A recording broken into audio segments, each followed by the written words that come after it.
भारत, चीन, नेपाल, भूटान, वियतनाम समेत कई देशों में इस वक्त बाढ़, बारिश और तूफान ने तबाही मचा रखी है। भारत के अंदर पहाड़ धड़क रहे हैं, सैलाब अभी सड़कों से हटने का तैयार नहीं है और जून से लेकर सितंबर तक बारिश और बाढ़ तो आम बात हो गई है। लेकिन अक्टूबर में शायद ही पहले कभी ऐसा देखा गया होगा कि इस तरह से बरसात भी हो रही है। अब इसके पीछे की वजह क्या है?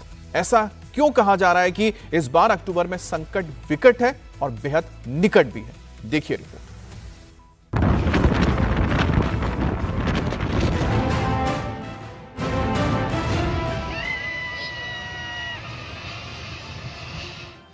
चीन में टाइफून मातमो ने तांडव मचाया।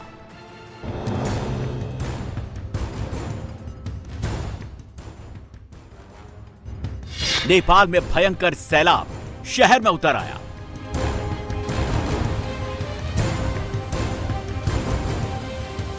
भूटान में नदियां रौद्र रूप दिखा रही हैं, कहर बरपा रही हैं।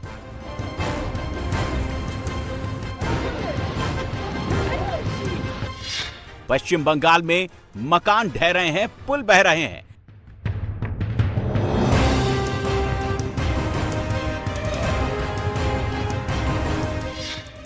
अक्टूबर में ऐसी तबाही दुनिया ने पहले कभी नहीं देखी।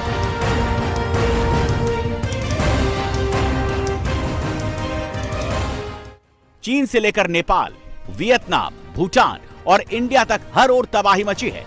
सितंबर में कुदरत ने खूब सितम ढहाया। लोगों को अक्टूबर में राहत की उम्मीद थी, लेकिन अक्टूबर ने सितंबर से भी ज्यादा कयामत ढहा दी है। कुदरत का रौद्र रूप देखकर पूरी दुनिया दहशत में है। लोगों को समझ नहीं आ रहा है कि कुदरत आखिर उल्टी चाल क्यों चल रही है। 23 सितंबर चीन में पहले सुपर टाइफून रागासा आया, तबाही लाया और अक्टूबर की स्टार्टिंग में टाइफून मातपो ने कहर बरपा दिया है। 151 किलोमीटर प्रति घंटे की रफ्तार से तूफान ने चीन में तबाही मचा दी है। पेड़ टूट गए, मकान ढह गए, समुद्र में ऊंची ऊंची लहरें उठने लगी। गुआंगडोंग और हैनान में सैलाब का पानी दरवाजे, खिड़कियां तोड़कर लोगों के घरों में घुस आया। लोगों की गाड़ियां डूब गईं, घर डूब गए, सड़क पर समंदर बहने लगा, पानी की ऊंची ऊंची लहरें उठने लगी। तूफान ने गुआंगडोंग और हैनान दोनों में अघोषित कर्फ्यू लगा दिया।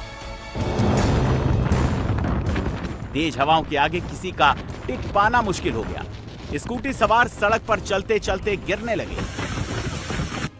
ट्रैफिक सिग्नल पर खड़ा ट्रक तक हवा का वार नहीं सह सका, सीधे जमीन पर आ गिरा। चीन में तूफान मातमो की वजह से 3,47,000 लोगों को शिफ्ट करना पड़ा।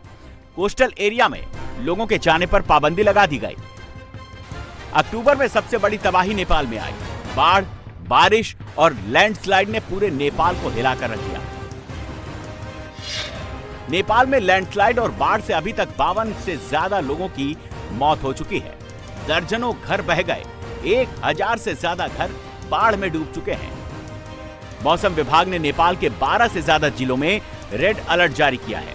कोशी बैराज के सभी 56 गेट खोल दिए गए हैं। अगर बारिश हुई तो सिचुएशन बहुत ज्यादा बिगड़ सकती है। भूटान और वियतनाम में भी हालात बहुत अच्छे नहीं हैं। भूटान में इस वक्त जबरदस्त बाढ़ आई हुई है। पानी लोगों के घरों तक पहुंच चुका है। नदियां सारी सीमाएं तोड़ चुकी है।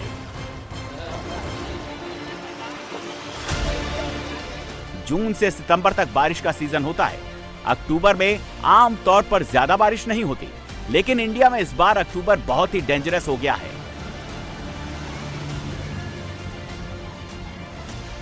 अक्टूबर में बारिश, बाढ़ और लैंडस्लाइड का सबसे ज्यादा इंपैक्ट पश्चिम बंगाल और बिहार में पड़ा है, जहां कोसी, गंगा समेत कई नदियां उफान पर आ चुकी हैं। दार्जिलिंग में तो सिचुएशन बहुत ज्यादा भयानक है। पश्चिम बंगाल में 24 घंटे के अंदर 16 इंच बारिश हुई। इसके बाद लैंडस्लाइड और बाढ़ से 24 लोगों की मौत हो चुकी है। कई घर तीस्ता नदी के बहाव में बह चुके हैं। दार्जिलिंग और सिक्किम की सड़क उखड़ चुकी है। तबाही मची हुई है।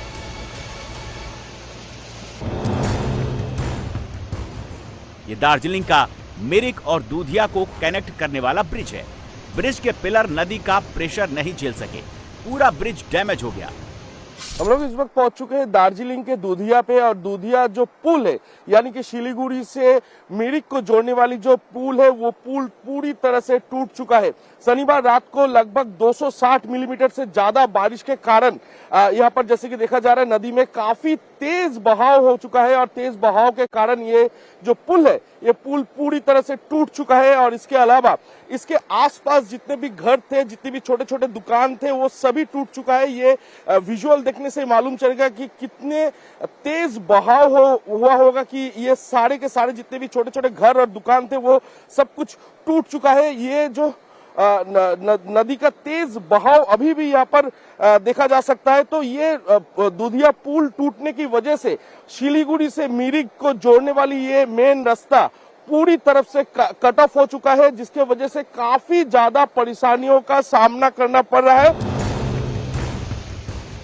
नदी का कहर सिर्फ पुल पर नहीं टूटा, इस सैलाब ने पूरे इलाके में जमकर तबाही मचाई। कई मकान नदी के साथ बहने लगे, देखते देखते मकान पानी में समा गए, कोई कुछ नहीं कर सका। यहाँ पर जो घर था वो घर पूरी तरह से टूट चुका है। यहाँ का आपका ही घर था ये? हाँ, ये मेरा ही घर है, और मैं और मेरा बेटी रहती हूँ यहाँ पे। अच्छा। और जो घर था वो तो पूरा डैमेज हो चुका है, और मैं आशा वर्कर भी हूँ, वहाँ पे काम करती हूँ। इतना आशा वर्कर, हेल्थ वर्कर के वो जो कमाई से मैंने घर बनाया था, अभी तो कुछ भी नहीं बचा, कुछ भी नहीं है रहने के लिए, भी जगह भी नहीं है। वो जमीन है वो भी पूरा चला गया नदी की वजह से। और हम लोग अभी, हमारा बुआ का रिश्तेदार है वहाँ पे रह रही हूँ, और मेरा बुआ का घर था, 2 घर टोटली डैमेज हो चुका है, हो गया। हम लोग यहाँ पे सामान जो भी था और घर का सामान वगैरह भी कुछ भी निकाल नहीं पाए, क्योंकि सुबह तक तो नदी आके वो जमीन पूरा घर के पीछे आ गया था। और हम लोग जब अंदर गए तो हम लोग को निकालने में समझ भी कुछ भी नहीं आया, कि मतलब हमको ऐसा लग रहा था कि घर के साथ साथ हम भी चले जाएंगे। तो हम लोग तो घर से बाहर निकले थे, और घर में जो भी सामान था वो भी फुल डैमेज हो गया, पूरा ले गया। बहुत बारिश हो रहा था, रात से बारिश हो रहा था, करीब 12:30 बजे के टाइम में वो नदी बढ़ के हमारा घर के नीचे वो एक छोटा सा कैनल था वहाँ पे आ गया था। और खिड़की से हम लोग खोल के देखा तो नदी का स्तर बढ़ गया था। तो हम लोग अपने बच्चे को लेके थोड़ा आगे यहाँ से गाड़ी दूरा में शिफ्ट हुआ 2-2:30 बजे के बाद। तो 2-2:30 बजे तक ये ब्रिज भी टूट गया। तो हमारा तो रात को 2 बजे से हम लोग सोया नहीं, बहुत बड़ा नदी आया था। तो डर के मारे हम लोग क्या करे तो अचानक ब्रिज टूट गया। हमारा जो घर गया वहाँ से देखा तो ब्रिज टूट गया, तो हम लोग को बहुत डर हो गया। हम लोग बच्चा उच्चा लेके भाग गए यहाँ से, रात भाग गया, पूरा बारिश हो रहा था। ऐसे में हम लोग यहाँ से 2 किलोमीटर आगे जाके बैठा गाड़ी धोरा जगह में। तो जब सुबह हुआ 6 बजे तब फिर मैं आया देखने के लिए आया तो हमारा घर नहीं, कुछ भी नहीं। दोनों का तो चला गया, उन लोगों की हम रिलेटिव से ये था। अभी ये जाने वाला है, तो ये जाएगा तो वो भी जाएगा। ये भैया का है और वो हमारा है, और अभी तक कोई सेफ्टी नहीं है हम लोग का। अब सेफ्टी चाहिए ना, जब घर जाएगा तभी दिखेगा क्या उन लोग, बोलिए तो। पानी की वजह से सब जा चुका है, हम रिश्तेदार के घर पे ठहरे हुए। अभी पता नहीं क्या होगा, सरकार क्या करेगा, क्या बोलेगा, उसी का वेट कर रहे हैं हम। अभी तक तो सरकार आके कुछ भी नहीं बोला है। लोगों की गाड़ियां पानी में डूब चुकी हैं, पर्यटक फंस चुके हैं, जगह जगह हो रहा लैंडस्लाइड लोगों को डरा रहा है। दार्जिलिंग और कार्सियांग के बीच नेशनल हाईवे टूट चुका है। दार्जिलिंग से सिलीगुड़ी का वैकल्पिक रास्ता भी ब्रिज टूटने की वजह से बंद हो चुका है। दार्जिलिंग और कालिम्पोंग में चाय के बागान डूब गए हैं। भयंकर तबाही मची है, जगह जगह से सड़क कट चुकी है। पर्यटकों को बाहर निकालने के लिए रेस्क्यू ऑपरेशन चलाया जा रहा है। इस ब्रिज के कारण जो मिरिक से ये वाला रास्ता जो है आने का, उसमें डेफिनेटली थोड़ा रिस्ट्रिक्शन हो गया है पीपल का। लेकिन मिरिक में जो लोग अटके हुए हैं या जो फंसे हुए हैं वहाँ पे, टूरिस्ट हो या कॉमन लोग हो, उनको अगर आना है सिलीगुड़ी की तरफ तो उनको एक दार्जिलिंग का रास्ता यूज करना पड़ रहा है, और कुछ छोटे छोटे रास्ता गांव के थ्रू है वो रास्ता यूज कर रहे हैं। मेरे पास जो इन्फॉर्मेशन है, जो लोग इस इलाके में रह रहे थे और जिनको डेंजर है इस पहाड़ के जल के बहाव से, उन लोगों को गवर्नमेंट का बहुत सा शेल्टर हाउस है यहाँ पे, उनको शिफ्ट किया गया। I have the information that many people have been shifted. कुदरत का कहर यहीं रुकने वाला नहीं है। मौसम विभाग ने दार्जिलिंग, कालिम्पोंग, जलपाईगुड़ी और कूच बिहार में भारी बारिश का अलर्ट जारी कर दिया है, जिससे लोगों की टेंशन बढ़ी हुई है। पश्चिम बंगाल से सटे बिहार में भी बारिश जमकर कहर बरपा रही है। अक्टूबर महीने में बिहार के कई जिले बाढ़ के पानी में डूबे हुए हैं।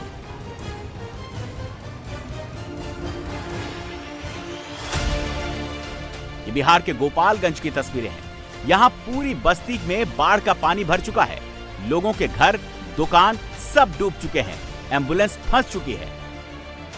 बारिश का पानी अस्पताल में दाखिल हो चुका है। पानी के बीच ही मरीजों का इलाज चल रहा है।